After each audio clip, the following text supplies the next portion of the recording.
Hello दोस्तों, welcome back to अपने YouTube channel bureaus आफरी पर, जहां पर हम आपके लाते रहते हैं आईटी और नॉन आईटी से जुड़ी जॉबें। तो आज जो हम जिस चीज़ के बारे में बात करेंगे वो है एमबीए। एमबीए जो है आप सभी जानते हैं 2 साल का एक प्रोग्राम है। जो जो भी स्टूडेंट इसको क्लियर करता है वो ज्वाइन करता है टॉप कॉलेजेस ऑफ इंडिया, जिसमें से कुछ इनके एग्जाम के पैटर्न हैं जो कि स्टेट लेवल एग्जाम भी होते हैं और नेशनल लेवल एंट्रेंस एग्जाम भी होते हैं, जैसे कि SNAP, CAT, IIFT, MBA CET, NMAT, CMAT, MMAT और काफ़ी सारे। बात करते हैं आगे हम एमबीए सिलेबस के बारे में। तो एमबीए सिलेबस के बारे में बात करते हैं। तो ये 2 साल का एक फुल टाइम एमबीए प्रोग्राम जो है डिवाइड किया गया है 5 4 सेमेस्टर में, और जिसकी डिटेल हम आगे बताते हैं आपको। तो बात करते हैं सेमेस्टर 1 की। सेमेस्टर 1 में जो सिलेबस है वो है organisational behaviour, marketing management, quantitative methods, human resource management, managerial economics, business communication, financial accounting, information technology. Second semester के टॉपिक्स जो हैं वो है organisational effectiveness change, management accounting, management science, operation management, economic environment of business, marketing research, financial management और management of information system. Third semester में आते हैं business ethics and corporate social responsibility, strategic analysis, legal environment of business, elective course. Fourth semester में आते हैं project study, international business environment, strategic management, elective course.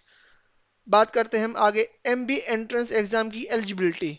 तो सबसे पहले आपके पास कोई बैचलर डिग्री होनी चाहिए। दूसरा, डिग्री के साथ साथ आपके पास कम से कम 50% मिनिमम स्कोर होना चाहिए आपके ग्रेजुएशन में। बात करें रिजर्व कैटेगरी की, तो उनके लिए जो मिनिमम स्कोर है वो है 45%। तीसरा पॉइंट पे आते हैं तो वो है कि जो स्टूडेंट अपीयर हो रहे हैं अपने फाइनल ईयर में ग्रेजुएशन के, वो भी इस प्रोग्राम में वो भी इस एग्जाम को एडमिशन ले सकते हैं, लेकिन शर्त यह है कि आपको इसके लिए अपना आइडेंटिटी प्रूफ देना पड़ेगा जब आप इस प्रोग्राम में एडमिशन लेंगे। तीसरी बात बात करते हैं हम एग्जाम के लेवल। तो जैसा कि आप जानते हैं एमबीए एग्जाम जो है वो 3 टाइप में डिवाइड किया गया है। और जो बिलो इनकी जो कैटेगरी है वो हम बात करते हैं, स्टेट लेवल एमबीए एग्जाम होता है एक नेशनल लेवल एमबीए एग्जाम होता है, एक होता है इंस्टीट्यूट लेवल एमबीए एग्जाम। तो अगर स्टेट लेवल की बात करें तो स्टेट लेवल एग्जाम जो होता है वो काफ़ी अपॉर्चुनिटी देता है बच्चों को एमबीए पढ़ने अपॉर्चुनिटी देता है एमबीए पढ़ने के लिए with in the state boundary, यानी कि जो स्टेट के अंदर जो है वहाँ पे आप उस स्टेट के अंदर आप जो कॉलेजेस हैं उसमें आप इस कोर्स में एडमिशन लेके पढ़ाई कर सकते हैं। तो इसके अब पहली बात कर पहले एग्जाम वो पहला जो टेस्ट है जो स्टेट लेवल एमबीए एग्जाम में आता है वो है Maharashtra common entrance test MBA CET, जिसे हम बोलते हैं। ये एक स्टेट लेवल एमबीए एग्जाम है और ये कंडक्ट होता है by DTE, Maharashtra government, annually for admission to different management course in various MBA colleges in Maharashtra. तो जो भी कई सारे जो जितने भी कॉलेजेस हैं एमबीए के महाराष्ट्र में, उसमें आप इस कोर्स की मदद से एडमिशन ले सकते हैं। जो ये इसके बारे में बात करें तो ये रिलीज़ किया था भाई M H S C E T C. ये एग्ज़ाम ऑनलाइन होता है और नंबर ऑफ जो सेक्शन होते हैं इस एग्ज़ाम में वो होते हैं लॉजिकल रीजनिंग। 4 सेक्शन होते हैं, logical reasoning, abstract reasoning, quantitative aptitude और फिर होता है वर्क, यानी verbal ability and reading comprehension. और जो क्वेश्चन के टाइप होते हैं वो एमसीक्यू बेस्ड होते हैं। टोटल मार्क्स जिस जो होते हैं इसमें 200 टोटल मार्क्स होते हैं और नंबर ऑफ क्वेश्चन इसमें भी 200 होते हैं। तो आप इसको कैसे डाउनलोड कर सकते हैं इसके सिलेबस को? आप सबसे पहले इसकी ऑफिशियल वेबसाइट पे जाइए और वहाँ पे क्लिक करिए इसके लिंक को और M B S C I T syllabus देखिए। फिर उसके बाद click on the file icon और उसकी पीडीएफ जनरेट करिए और डाउनलोड करिए पीडीएफ और अपने डिवाइस में इसको स्टोर कर दीजिए ताकि आप इसके बारे में पूरी डिटेल को देख सकें। तो एमबीए सेट सिलेबस क्या है लॉजिकल रीजनिंग का? तो वो है लॉजिकल रीजनिंग में जो सिलेबस आएगा वो आएगा लीनियर अरेंजमेंट से, सर्कुलर अरेंजमेंट से, सिंबल बेस्ड कंपैरिजन से, सीरियस कंप्लीशन से, कोडिंग डिकोडिंग आनी चाहिए आपको, वेन डायग्राम की नॉलेज होनी चाहिए, सिलोजिज्म आने चाहिए, डायरेक्शन सेंस आने चाहिए, blood relation, selection criteria, conditional coding, यानी जो भी आपने पहले चीज़ें पढ़ी हैं उनमें से ये सब चीज़ें पूछी जाएंगी। MBA CET for quantitative aptitude का जो सिलेबस है वो है arithmetic, data sufficiency, algebra, mensuration, geometry, probability, ratio and proportion, numbers, data interpretation जिसमें ग्राफ, चार्ट, टेबल ये सब चीजें आएंगी, verbal ability and reading comprehension, sentence improvement, और इसमें आता है fill in the blanks, error correction, vocabulary, para completion, antonyms and synonyms, reading comprehension, idiom phrases, ये सब चीज़ें आएंगी आपकी verbal ability and reading comprehension में।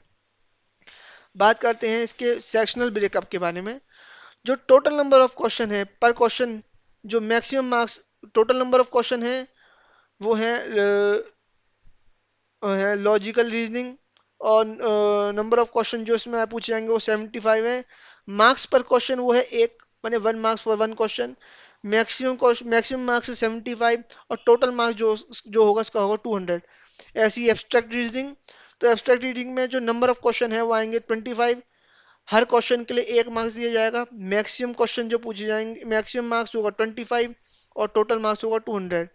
क्वांटिटेटिव एप्टीट्यूड के लिए बात करें तो जो नंबर ऑफ क्वेश्चंस होंगे वो होंगे 50, मार्क्स पर क्वेश्चन जो होगा वो 1 होगा, और मैक्सिमम मार्क्स जो होंगे 50 होंगे, टोटल मार्क्स 200। आते हैं verbal ability and reading comprehension में। तो वर्बल एंड रीडिंग कॉम्प्रिहेंशन की बात करें तो इसमें भी जो नंबर ऑफ क्वेश्चन होंगे 50 होंगे, मार्क्स पर क्वेश्चन एक होगा, मैक्सिमम मार्क्स होंगे 50, और टोटल मार्क्स जो होंगे आपके होंगे 200। बात करते हैं दूसरे लेवल ऑफ एग्जाम के बारे में जो कि नेशनल लेवल एंट्रेंस एग्जाम है, जिसमें आता है कैट, एक्सेट, मैट, सी मैट, एसनेप, एन मैट, एटीएमए और काफ़ी सारे।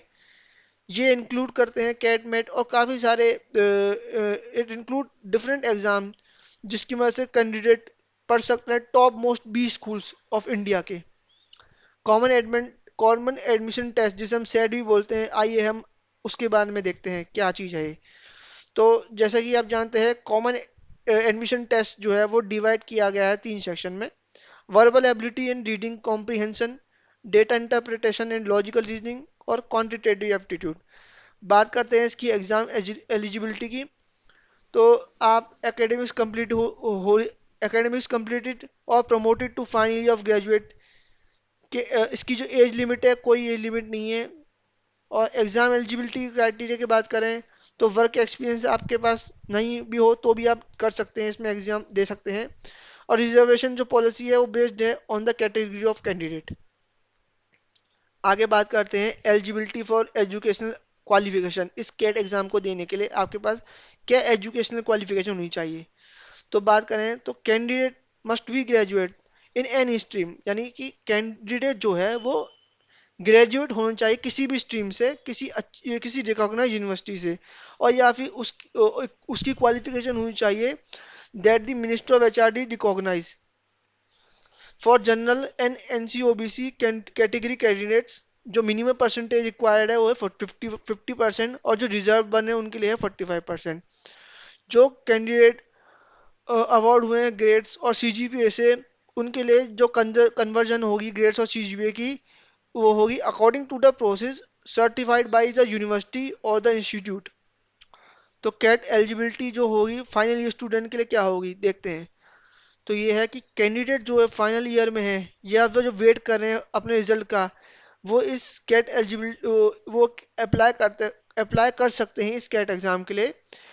उस केस में क्या होगा कि जो कैंडिडेट है उसको अपना जो सर्टिफिकेट है वो सबसे पहले इशू कराना पड़ेगा, सबमिट करना पड़ेगा अपने प्रिंसिपल या रजिस्ट्रार को of the college by the specific date. अगर वो उस डेट में वो रजिस्टर करने में या सबमिट करने में फेल हो जाता है तो वो ऑटोमेटिकली उसका जो एप्लीकेशन है वो कैंसिल कर दी जाएगी उस कैंडिडेट की। CAT exam eligibility for backlog candidate, यानी जो बैकलॉग वाले कैंडिडेट है उनके लिए क्या है एलिजिबिलिटी है। तो ये बता रहा है कि it is important to note that the official IIM admission policy does not specify the application with backlogs are ineligible to take the CAT exam. तो इसका मतलब ये है कि जो भी एप्लीकेंट जो लास्ट ईयर ऑफ ग्रेजुएशन में है, लास्ट ईयर ऑफ ग्रेजुएट हुए हैं और हु हैज़ बैकलॉग यानी जिनकी बैकलॉग है, वो इस प्रोग्राम में अप्लाई कर सकते हैं और इस रजिस्ट्रेशन को कंप्लीट कर सकते हैं। CAT 2023 eligibility for accepted degrees. तो qualification university pass percentage as per the CAT eligibility, यानी कि आपके पास पासिंग परसेंटेज कितनी होनी चाहिए इस एग्ज़ाम को, इस एग्ज़ाम में एलिजिबल होने के लिए। बात करें इंजीनियर डिग्री की, जैसे बीटेक, बी, एमएचआरडी, ये जो है बी बीटेक तो ये डिग्री है। एमएचआरडी, यूपीएससी, एआईसीटी, ये जो यूनिवर्सिटी हैं जो एफिलेटेड है इस कोर्स प्रोवाइड कराती हैं, तो उसके लिए जो मिनिमम परसेंटेज होनी चाहिए वो होनी चाहिए 50%, और 45% होगी रिजर्व कैंडिडेट के लिए। बैचलर डिग्री अगर बात करें किसी और यूनिवर्सिटी की जो कि यूजीसी अप्रूव्ड है, उसके लिए भी 50% है, और 45% है रिजर्व कैंडिडेट के लिए।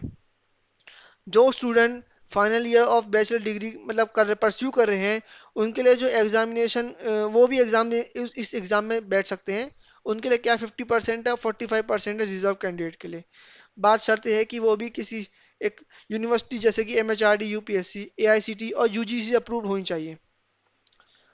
बात करें सी ए आई सी डब्ल्यू ए और fellow institute of accuracy of India, MHRD, ये सब वही हैं, ये भी 50% अप्रूव करती हैं आपकी मिनिमम परसेंटेज, 45% आपकी रिजर्व वन के लिए।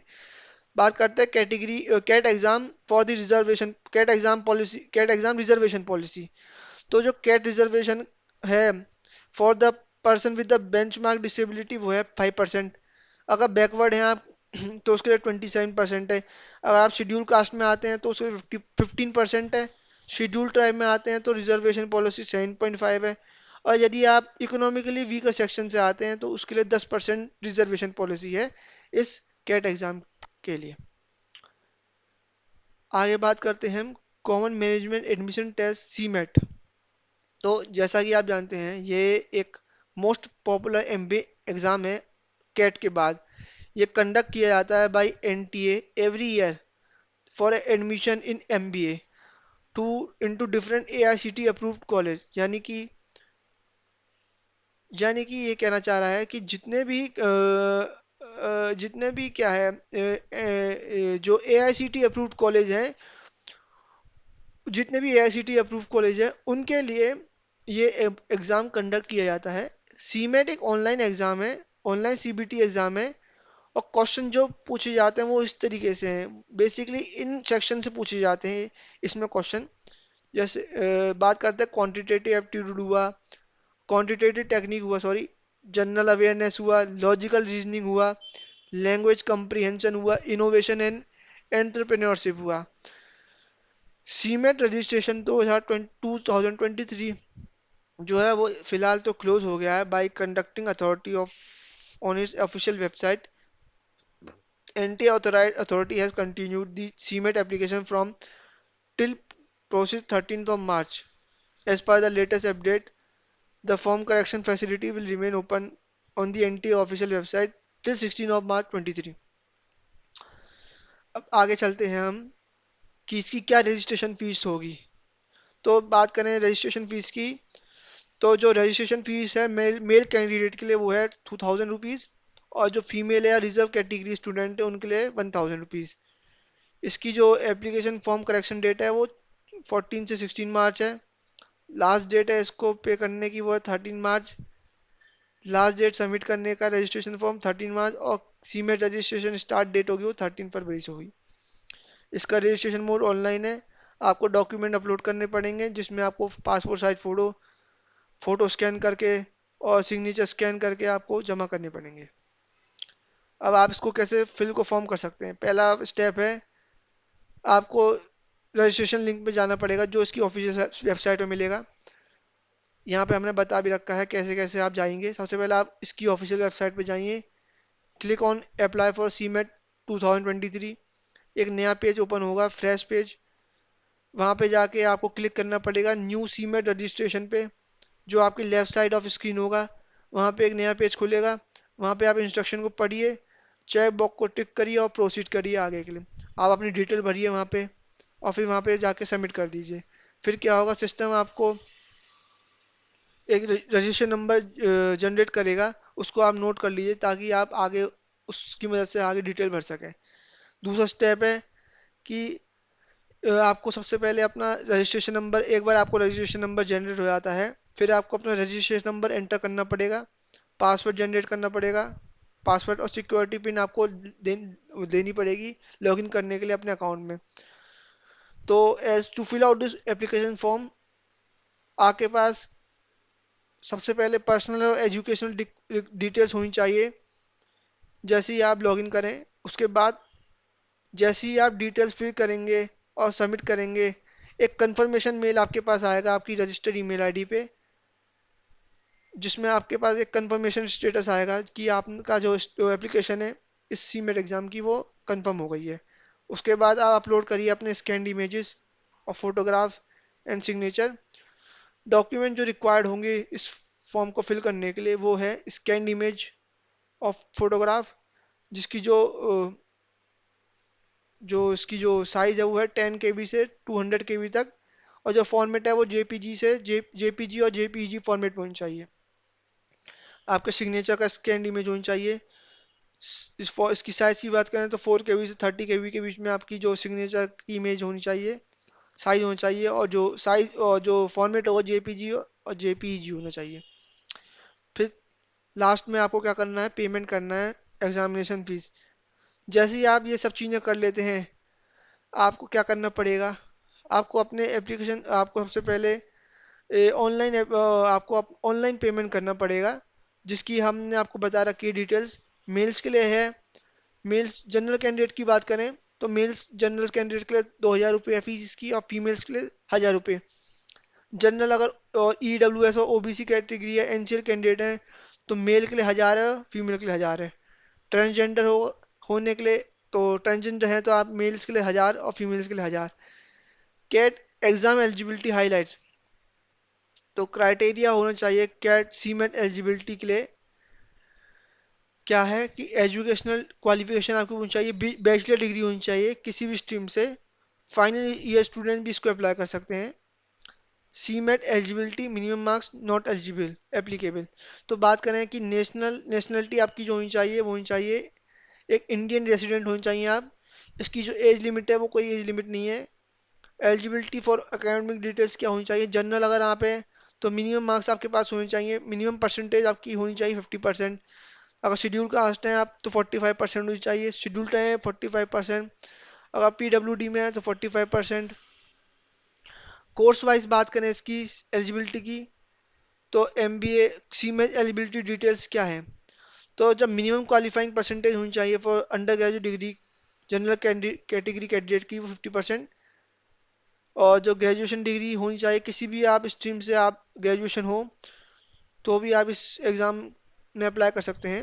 मिनिमम क्वालिफिकेशन जो होनी चाहिए फॉर अंडर ग्रेजुएट डिग्री और रिजर्व कैंडिडेट, वो होनी चाहिए 45%। Executive PGDM should be graduated of any discipline, जैसा कि हमने आपको बता दिया। जो कैंडिडेट का है must have average work experience of 5 years for manager और supervisory post. Minimum of 50% score होना चाहिए आपकी under graduate degree, under graduation में। 45% स्कोर होना चाहिए आपकी अंडर ग्रेजुएशन डिग्री में फॉर द रिजर्व कैटेगरी। अगर बात करें पोस्ट ग्रेजुएट सर्टिफिकेट मैनेजमेंट की, तो aspiring candidates with a graduation degree and 50% for the general category and 45% for the reserve category into undergraduate degree, वो इस CMAT एग्ज़ाम में register कर सकते हैं, कोर्स में रजिस्टर कर सकते हैं।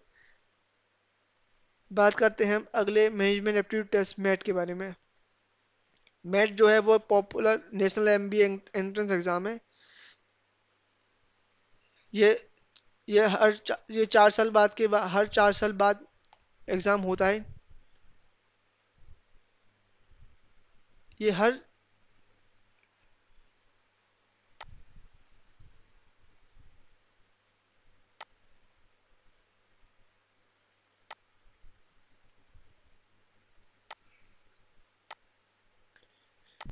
तो बात करते हैं MBA एंट्रेंस एग्ज़ाम जॉब और करियर अपॉर्चुनिटी क्या है। तो बात करें तो जॉब्स आपको मिलेंगी बैंकिंग और फाइनेंस डिपार्टमेंट में, इंफॉर्मेशन सिस्टम मैनेजमेंट में, इन्वेस्टमेंट बैंकिंग में, मैनेजमेंट कंसल्टिंग में। प्राइवेट इक्विटी में, data analytics, entrepreneurship. MBA salary तो जो है एमबीए जॉब्स और उनके अकॉर्डिंग क्या क्या सैलरी, एवरेज सैलरी मिलती है। अगर आप रिटेल मैनेजर हैं तो आपकी तकरीबन एवरेज सैलरी आपको मिलेगी 4.5 से 5 एलपीए। अगर डिजिटल मार्केटिंग मैनेजर हैं आप तो 4.5 से 5 एलपीए। ह्यूमन रिसोर्स मैनेजर के लिए 4 से 4.5 एलपीए। हेल्थ केयर और hospital manager 4.5 LPA, 4 to 4.5 LPA. NGO manager 4.5 से 5 एलपीए। ट्रांसपोर्ट और logistic manager 6.5 L 6 to 6.5 LPA. Materials manager 6 to 6.5 LPA. Import and export manager 6 to 6.5 LPA, IT and System Manager 7 to 7.5 LPA, Telecom Manager 7 to 7.5 LPA, Operation Manager 6.5 to 7 LPA, Finance Manager 8 to 9 LPA, Marketing Manager 10 to 11 LPA, Sales Manager 10 to 10.5 LPA, Advertising Sales Manager 8 to 8.5 LPA, International Business Manager 9 LPA, Risk Manager 9.5 to 10 LPA, Infrastructure Manager 10 to 11 LPA, Project Manager 13, Data Analytics Manager 14 LPA, Product Manager 15 LPA।